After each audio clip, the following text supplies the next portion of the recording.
Yeah, I mean, and that's typically the standard operating procedure is somewhere down the road. It's basically to put ideas out there that this is not an automaker, right? Because that business is worth zero or less, depending, what you're building and how much of it.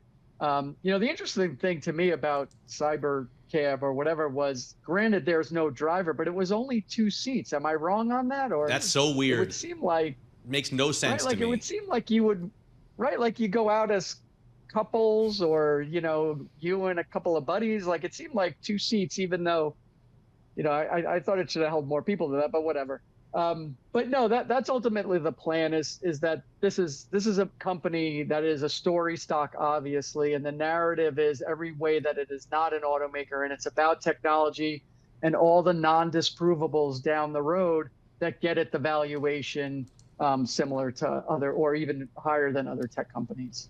And I mean, he also revealed this robo van concept that could transport as many as 20 people. I think we were showing images of the van, but I agree on the 2 seats thing. But of course, you think about why this is going over so poorly in the stock market. It's because the timelines here are so squishy. I mean, you think back to 2019, and Elon Musk said that he was going to have 1 million robo-taxis on the road the following year.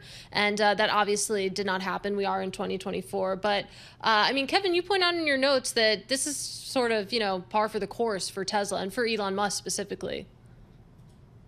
Yeah, I mean, look, there's every excuse of he doesn't make it, but he eventually gets there or whatever. And I think the issue with the stock today versus competitors is that one, it proved that he isn't far and away ahead of anybody, if at all, or how far behind, because those competitors have come out very recently and said like, hey, besides the science and the regulatory environment, this still has to make money someday.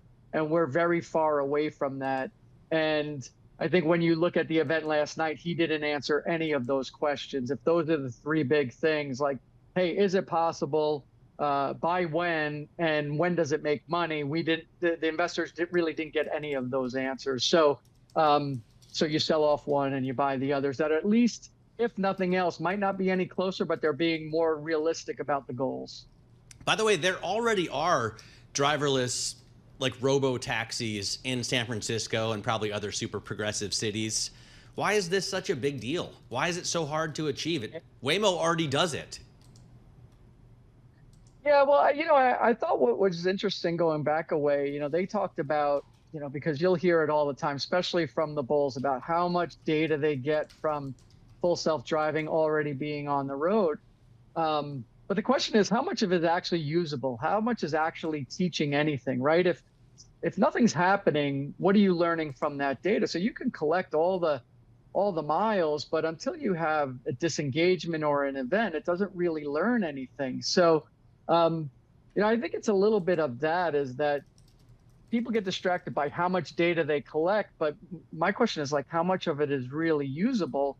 And how do you prepare or plan for all the things that don't happen all the time, or are very rare? So, I don't know that, the question of the science of it to me is, and the safety of it is paramount. And that's before you get into all the other issues, right? The regulatory issues and the profitability issues. So, I think investors are looking at it like the Ubers and Lyfts of the world, or even Waymos of the world, that are being a little bit more conservative on timelines, on safety, on profitability, are being rewarded, I guess, for lack of a better word, in this market.